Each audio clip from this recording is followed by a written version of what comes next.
Now I'll talk about the connection between Verint and the London bombings.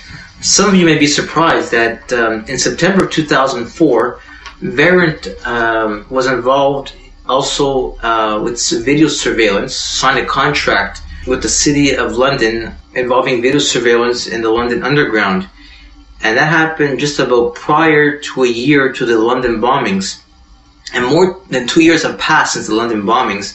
Until this day, Verint and British authorities have failed to provide to the British public any video footage of the alleged 4 London bombers boarding the trains from their platforms, when we know that Verint must have these cameras on their platforms as stated in press reports. Now, there is a research from Britain, his name is Nafis Mossadegh Ahmed, who's done extensive research on this, on the London bombings, and his book has been highly regarded by award-winning journalist John Pilger and also American historian Gord Vidal.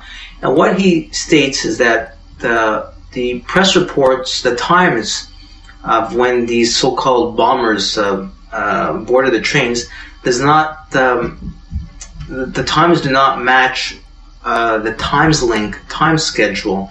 For example, according to press reports, they state that the London bombers boarded the train at Luton Station at 7:40 and then arrived at King's Cross where at around 8:30, and the train and the so-called bombers went their own way at King's Cross at 8:30. But according to time schedule, Mr. Ahmed says that the 7:40 train at Luton was cancelled, and the 7:46, the next train from Luton, 7:46, was postponed until 7:56. Now this would have forced the bombers to have arrived at King's Cross way past 8:30. So which one is correct? A British inquiry, which Mr. Tony Blair has refused, would definitely help clear up these matters. But unfortunately, we have not been given the privilege of having a clear up on this issue. And also, by the way, we've only seen grainy footages of the bombers. If you look carefully, there is a shot of 3 to 4 people, if I recall correctly, going into a building, which is very grainy. It's not even, we see no train there, and the time reads 7:21. But again, where are the platform shots? And then there are the terror drills that were going on in the morning of London bombings. Now, surely Verint must have video footage of these bombers boarding these platforms with all their rhetoric about sophistication and reliability. That Dauphin, Trudel, even Jean Lapierre was Minister of Transport at the time, and as was interviewed in that Radio Canada interview, they seem to be quite happy with this sophistication despite this shitty history of Verint. Now, Verint must have been on high alert during the morning of the London bombings, because according to Peter Bauer, the Visor Consultants Managing Director, formerly from Scotland Yard, an authority on crisis management, stated on British TV on the morning of the London bombings that they were running a terror drill involving over 1,000 people based on simultaneous bombs going off precisely at the railway stations where it happened. Today we were running an exercise for a company, bearing in mind I'm now in the private sector, and we sat everybody down in the city, 1,000 people involved in the whole organisation, but the crisis team. And the most peculiar thing was we based our scenario on the simultaneous attacks on the Underground and mainline station. So we had to suddenly switch an exercise from fictional to real. And one of the first things is, get that bureau number. When you have a list of people missing, tell them. And so it took a long time.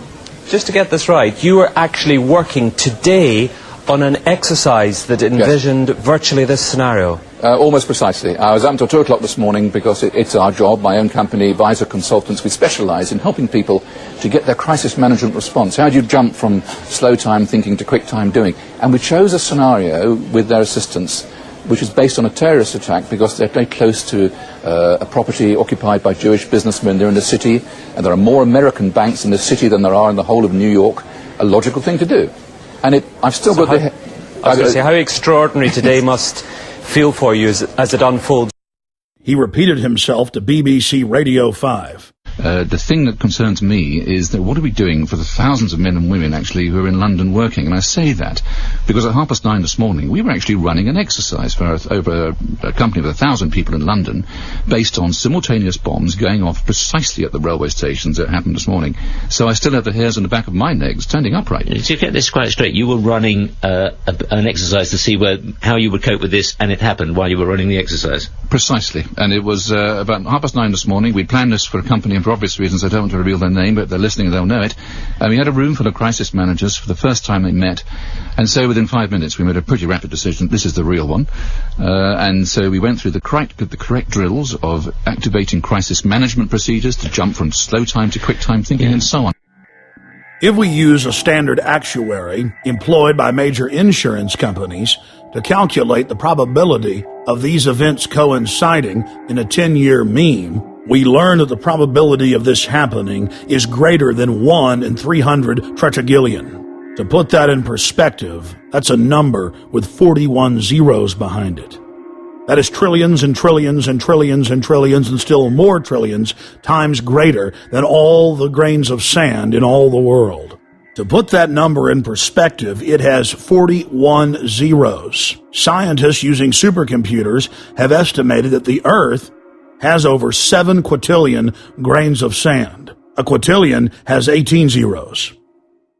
Mr. Power, we'd like to know who you're running mock terror drills for on 7/7. Which company were you working for? You said it was the precise times at the precise 3 stations. Have you any comment on that?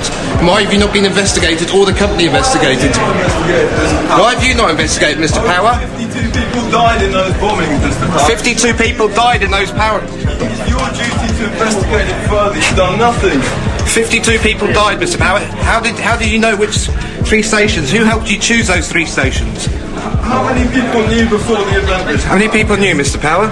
So sorry, I've got to go in here now. Was it tube lines? How many of the clients knew that those were simulated targets?